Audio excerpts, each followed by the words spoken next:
de Zap novamente. Roda Judazinho do meu coração. Bom dia, Caio. Eu já participei antes, meu nome é Thalita. Recentemente eu tive uns questionamentos com um colega no seu Face. Você havia postado algo sobre as tentações de Cristo. E aí eu coloquei, entre outras coisas, que eu achava que nós evangélicos não gostamos de crer que Jesus foi tentado. Eu falei nós evangélicos, mas há mais de 5 anos que eu não sou evangélica. Eu só achei que aquela mentalidade ainda estava muito rodando, solta aí dentro de mim. E aí um colega me retrucou, dizendo algumas coisas, querendo debater, querendo lançar um tipo de debate esquisito, dizendo, se ele era nascido de Deus, divino, era impossível ele transgredir,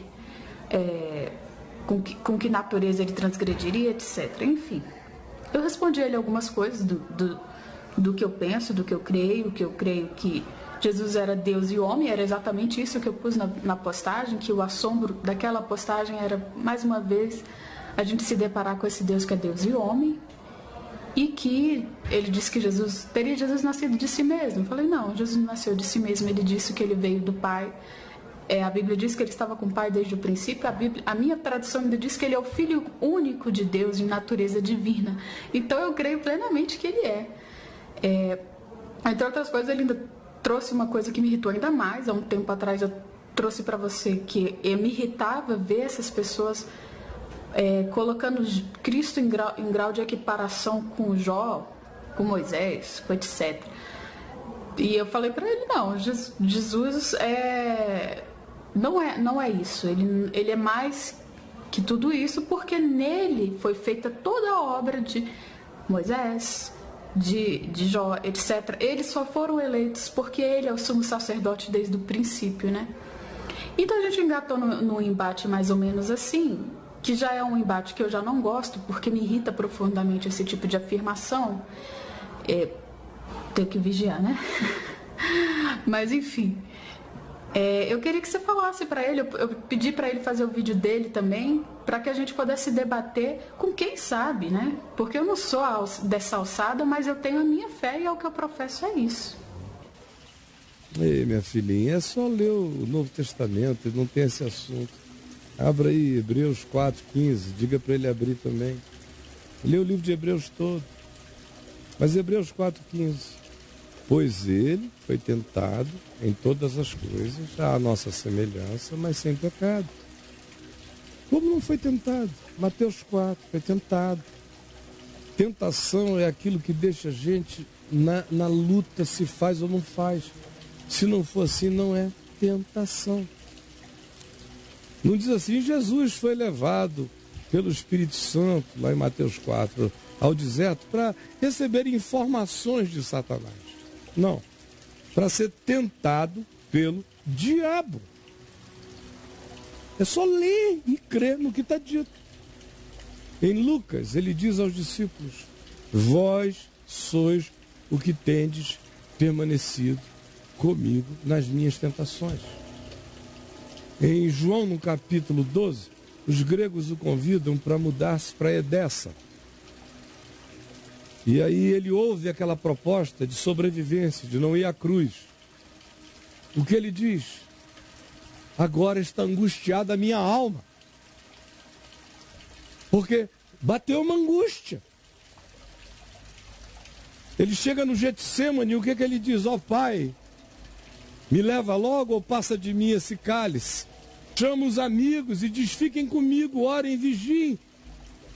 Vocês foram os que permaneceram sempre comigo nas minhas angústias e tentações. A ênfase de Hebreus é justamente essa, ele só é meu sumo sacerdote. O rapazinho eu não sei quem é, ele deve passar pelo meu site, mas não deve me conhecer, não deve me ler, não deve nada meu, não deve saber nada do que eu penso. Ele deve estar mais ouvindo um Miguel Ângelo da vida, um maluco desse tentando fazer destrinchamento da anatomia espiritual do Cristo homem, do Deus homem, entrando nas palhaçadas do indecifrável. Ao invés de assumir a simplicidade do que está declarado por Jesus, pelos apóstolos, e a Epístola aos Hebreus é chocantemente óbvia. Uma das ênfases é essa. E a conclusão é, se ele não foi tentado em todas as coisas à minha semelhança, ele não pode ser meu sumo sacerdote. Ele só pode ser meu sumo sacerdote porque ele experimentou a tentação.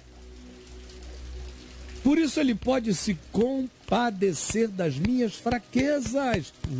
Porque ele sabe o que é ser tentado, ele sabe o que é ser humano, ele sabe o que é ter tesão, ele sabe o que é ter desejo, ele sabe o que é querer aproveitar uma oportunidade, ele sabe o que é querer queimar uma etapa, ele sabe o que é buscar evitar uma essencialidade em nome de um capricho, ele sabe o que é tudo que nos sacode, nos balança, tudo que é concupiscência da carne, tudo que seja soberba da vida, tudo que seja desejo dos olhos, tudo. Agora, o pessoal é tão pobre de ensino da palavra que eles não sabem que tentação é uma coisa e cair nela é outra. Não leram nem Tiago ainda. Poxa, quem lê Tiago aqui no capítulo 1 não tem mais essa pergunta. Tiago diz, olha, Deus a ninguém tenta. Cada um é tentado pelo que nele significa uma pulsão, uma cobiça, um desejo. Faz parte da minha animalidade desejar certas coisas que a minha consciência diz, o animal que tu habitas tem essa avidez. Mas tu sabes que ela não te convém. Quem determina se uma tentação virará um pecado ou não, sou eu, na decisão que tomo de aquecer a ela, de ceder a ela, de envolvê-la, de estimulá-la e, por fim, de praticá-la, até consumá-la. Seja objetivamente ou seja mesmo que eu não pratique, não agasalhar em mim dizendo é direito meu, se eu pudesse eu faria. Aí eu consumei o pecado. Isso aqui em Jesus nunca houve.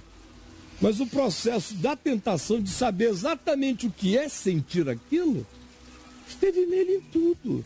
E se ele não tiver experimentado isso, ele não pode ser salvador do teu amigo, nem teu, nem meu. A história inteira deixa de fazer sentido se Jesus Cristo não é homem. Como Paulo diz, pois há um só Deus e um só mediador entre Deus e os homens. Quem é? Jesus Cristo semideus? Jesus Cristo Deus homem? Jesus Cristo o quê? Ele diz, escrevendo a Timóteo, Jesus Cristo homem. Encarnação. Suor, lágrima, tentação, dor, suspense, sofrimento.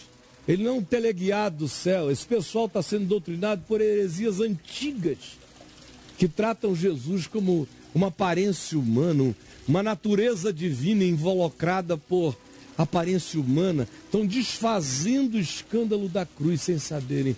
Estão cometendo, do ponto de vista do Evangelho, Paulo diria, repreende-os, Caio, ao teu amigo, porque estão desfazendo também o escândalo da cruz, fazendo de Jesus uma projeção corpórea desencarnada de humanidade visceral, radical, provada pela experiência limiar das tentações. No mínimo isso, querida. Um beijo, Thalita. E não perca tempo ali no meu Facebook, eu não perco, por que você perde?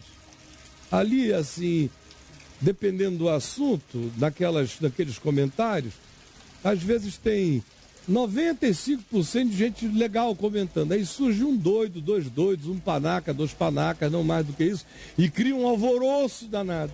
Eu vou lá, quando eu estou com paciência, eu só excluo o comentário. Eu quase não vou. Mas quando eu vou ver o que estão dizendo, quando é muito idiotice, eu excluo. Quando é barbaridade, eu exilo o cara de lá para sempre. Ele vai ter que entrar por outro lugar. Barbaridades fora. Exilo, banimento.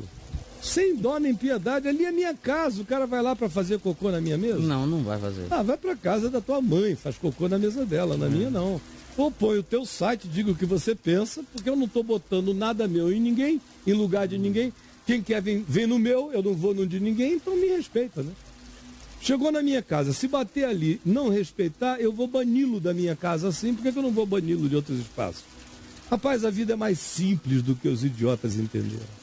Ô, Caio, por que a galera tem essa mania de ficar debatendo também as coisas? Porque são todos religiosos e políticos. São da mesma laia, cara. Eles não conseguem ser eleitos. Ele pensa assim e passa adiante. Eles têm que ir lá e fazer um xixi. Todo mundo é pichador. Só tem pichador, né? Praticamente. E os pichadores, como na sociedade urbana, chamam uma atenção danada. Porque você vê um prédio lindo, acabou de ser construído, está todo bonitinho, o cara vai lá e mete aquele chamegão do narcisismo idiotado dele para estragar uma beleza. E só ele e um grupinho de panacas irem de madrugada e dizer, pô, que legal que você botou aquilo lá. É nojento. Eu não tenho nenhuma condescendência com nenhum tipo de idiotice. Como eu não tenho nenhum compromisso com nenhuma fala politicamente correta, vocês vão sempre saber de mim exatamente o que eu penso. Nunca menos do que isso.